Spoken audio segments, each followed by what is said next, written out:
UGC NET English is one exam, but there are infinite ways and approaches to crack it. And I'm here to share some of those. I'm Abdirami. I finished my Bachelor's in English Honours and Master's in English and Cultural Studies from Christ Teamtube University, Banagata Road, campus, Bangalore. I have a postgraduate diploma in writing from India and a postgraduate certificate in dance movement therapy. I cracked UGC NET in June 2024 in my first attempt, which was the retest for the previous cycle. And yes, here I am, happily ready to share some of the approaches and ways which helped me immensely in my 3.5 months journey. But before that, I would like to share a quick surprise with you. Recently, there are numerous chronology questions coming up, and I found this free online PDF which has years from Chaucer to the most contemporary times. And as we near the end of the video, I'll share the name and the link with you. Now, this 3.5 months journey, was it just those 3.5 months which helped me crack it my first attempt? Not really. It all happened in those tiny lectures that I was a part of, in the minute notes that I made during my class hours, in the assignments and in the lectures, and the class discussions that happened with my friends. So if you're still in college, that's amazing. I would urge you to make the best use of the lectures, discuss with the professors, and do adequate research when it comes to your assignments and exams. In case you have passed degree years ago, it's still alright. We still have lots of online resources which will help you to sort of recall what you have studied during your college hours. And the reason why I'm saying this is because there were numerous instances in which I regretted during my preparation for not having paid enough or more attention during my lectures and class hours. And in case you're making notes, make notes in such a way that if you read them even after 2 months, you can still make sense out of it. This is something that would help in the longer run, definitely. There are multiple videos and websites that tell you the number of books, the list of materials that you should be engaging with using to prepare. You have William J. Long, there is Peter Dari, there is M. H. Abrahams, Pramod K. Nair, and so many more books. But this video is not about boring you with the same names you have heard for so many times already. Instead, I'm here to share how you can make use of those books in your preparation. So the first thing I did was I started from basics. We have 2 papers. First one has 10 units. The second one also has 10 units. So in total, there are about 20 units.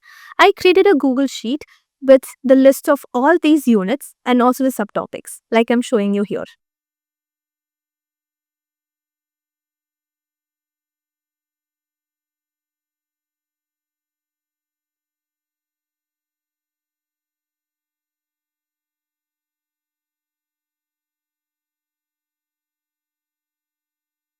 And once this extensive list is ready, I divided this into 3 different categories. The first one are my weaker areas. The second one, the okayish areas, the mediocre, that I can do a little here and there. And the third one is my stronger areas. Now, once these 3 areas are segregated, I then created my time schedule to see how much of time I would be allotting for each of this area. Now, I would like to highlight something very crucially. The segregation of weaker, mediocre, and stronger areas should be something that you do it for yourself. The self-awareness here is very crucial. There are a number of YouTube videos which gives you the study plan. There are numerous websites with short notes and everything. But the most crucial element is you understanding what you are familiar with, what you should be familiarizing yourself with. So that's the main part. And once this list and this time allotment is made, it becomes a very easy and smooth process for you to prepare for the exam. And this extensive Excel sheet that I showed you, it also helps you to make sure that you're not getting stagnant with one unit or one paper. It helps you balance. And of course, as and when you finish it, you marking that it's done then gives you that satisfaction of having progress from yesterday. And also helps you plan for the future as to how much time you have and how much significance you can give to each of the part that's there in the sheet with respect to the previous year question papers. Friends, if you are looking for more PYQs on this topic, you can refer to the Unit End questions in my UGC NET Paper 1 book that provides you with 6500 plus solved unit-wise questions with detailed solutions and hints. But hey, what if you are looking for online mock tests that can help you practice questions in online exam format? If that's what you are looking for, you can join our newly updated online mock test series with a wide range of full-length tests available on the Arpita Karwa learning app. These tests perfectly replicate the UGC NET exam interface, providing you with a real-life exam experience. Plus, after each test, you'll receive a detailed performance report and see where you stand in the All India leaderboard. Now that this time allotment is done, you now know what are your areas and how much time you should be allotting for each of this. So how did I create a distinct time for each of these areas? For the weaker areas, I gave a lot of time compared to the stronger areas. But I always made sure that my stronger areas are also in my everyday schedule. That is, let's say if I spend 4 hours on a weaker area, and make sure I spend at least 45 minutes on my stronger area. What do I mean by this weaker area and stronger area?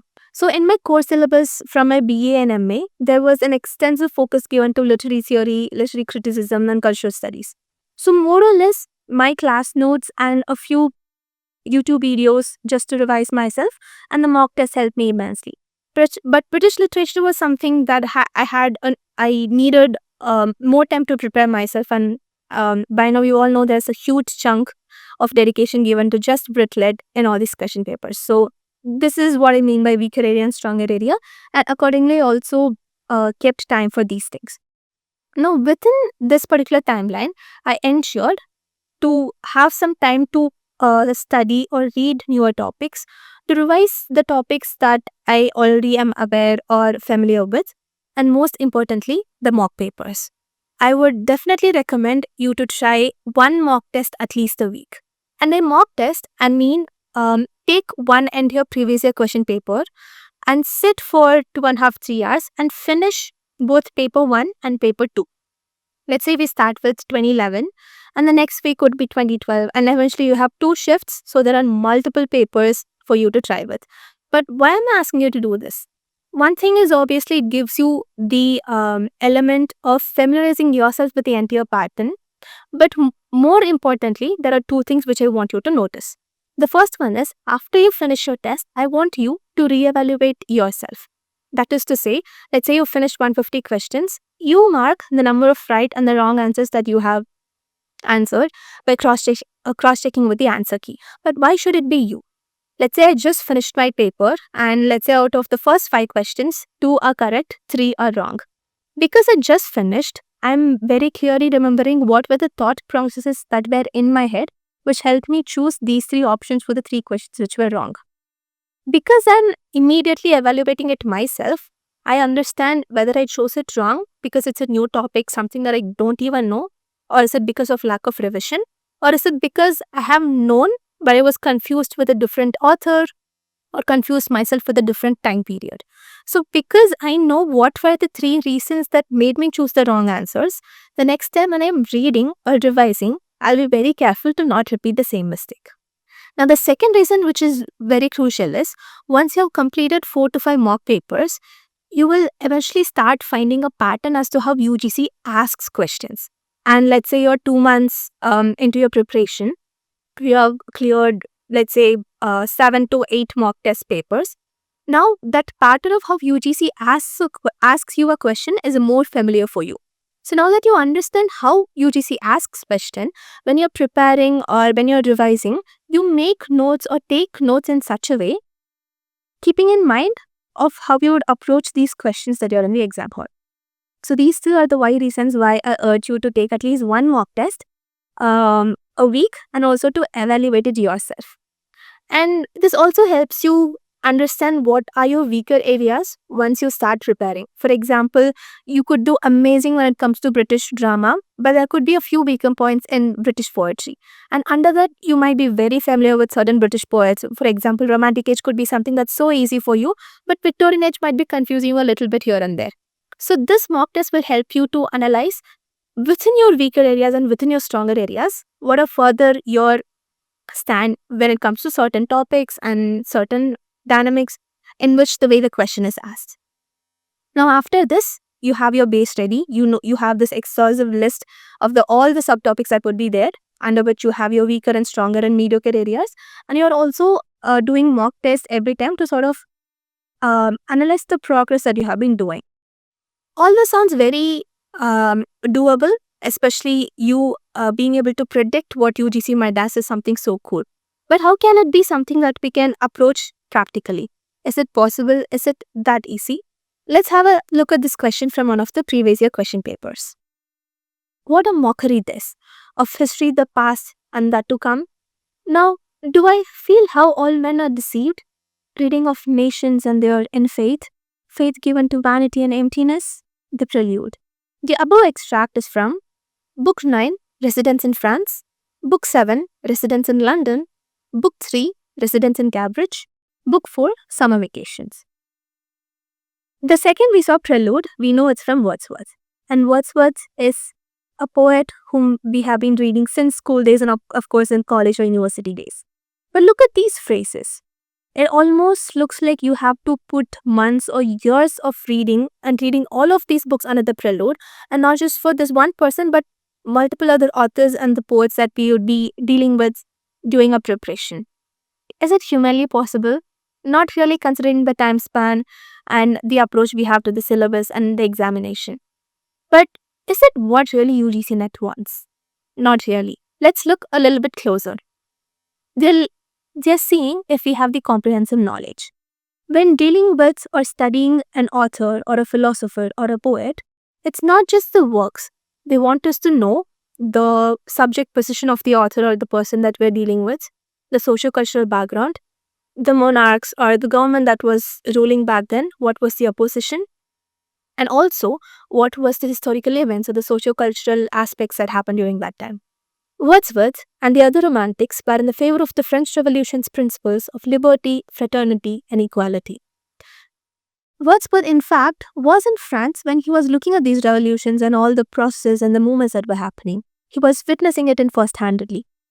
Eventually, with the reign of terror, there were lots of bloodshed, a lot of killing, and people were dying. And this made Wordsworth to change his subject position. The person who was in support of the revolution is not anymore supporting. So this sensibility of, or this change in the sentimentality of his emotion is something that we can notice in his works. And very truly, the French Revolution has impacted his thought processes, which further impacted his writings. Correct? Now, let's go back to this question and read it once more. Friends, if you're looking for video lectures that can explain more such difficult terms in a very simple and easy manner, then consider enrolling in our online course for UGC NET English. We're proud to be India's first animated video course, where we explain over 500 important plays, novels, and poems in an engaging way. For more details, check out the description box or download the Arpita Karwa learning app. Faiths given to vanity and emptiness. Here you can see how the faith he had in something is now not there anymore. In fact, because of the change of his sentimentality, Robert Browning called Wordsworth a lost leader in his form. Now, doesn't this let you know that the answer is Book 9, The Residence in France? It hardly made me read the book, but because I understood where the poet was coming from, and because the name of the book had France, it was very easy to connect. It is the comprehensive knowledge that UGC NET is seeking. But obviously, in the recent times, there are lots of chronology questions, and even within chronology, they give you 5 books of 5 different authors and expects you to arrange them in a particular chronological order. There are numerous literary movements, there are numerous literary clubs, and within each movement and each club, there are numerous other people, and each person has essays written, poems, lots of books, and multiple other such things. Is it possible to have all of this in mind? Not really. But how could we make it fun and easy to do it?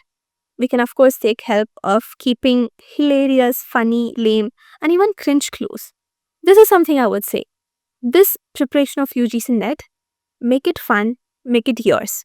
Let's not follow the huge crowd that's out there, because each person has each approach, and all the approaches work when it's done with enough dedication and hard work.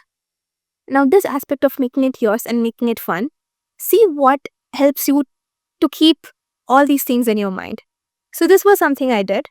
Let's take the university bits for example. There is Cambridge, there is Oxford.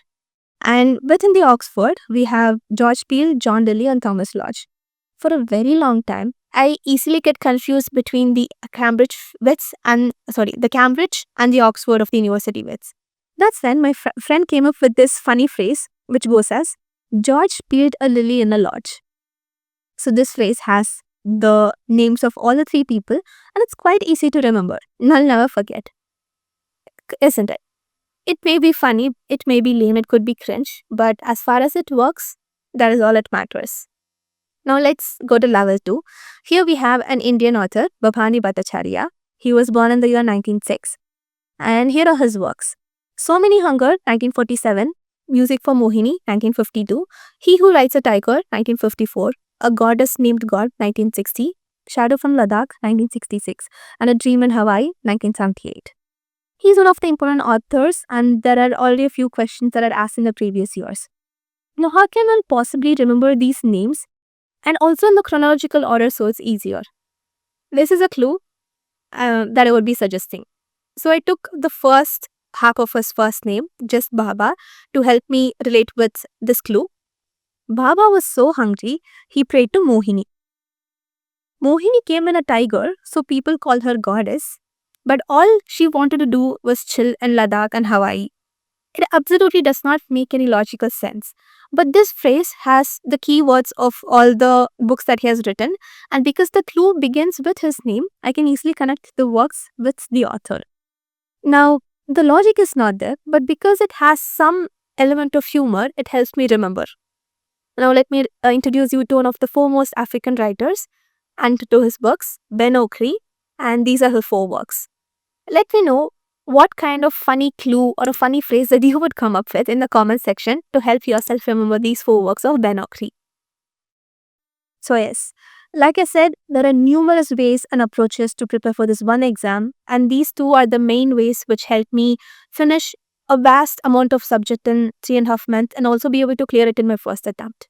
And of course, if there is any approach or way that helps you a lot, please do let us know and we would love to hear it. And like I promised in the beginning of the video, I'm here sharing the PDF that you can easily avail using your online browser for you to understand or just look at the chronology from Chaucer to the most contemporary times. And of course, it's not essential for you to read everything.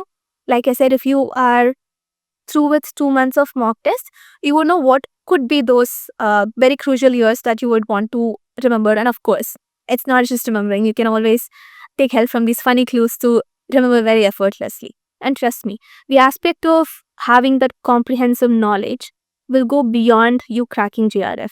It will help you through your research and also when you are passing this knowledge down to your students in the future. And I would love to thank my parents and my friends, Kavya, Jitin, Atul and Brinda, who are my study buddies and who helped me to come up with these funny clues and also to be there as emotional moral support. I really hope this video helped, but I really hope that this is the last video that you would watch on how to crack UGC NET because the next time you wouldn't need it because you have cracked it. Good luck. Thank you. Bye.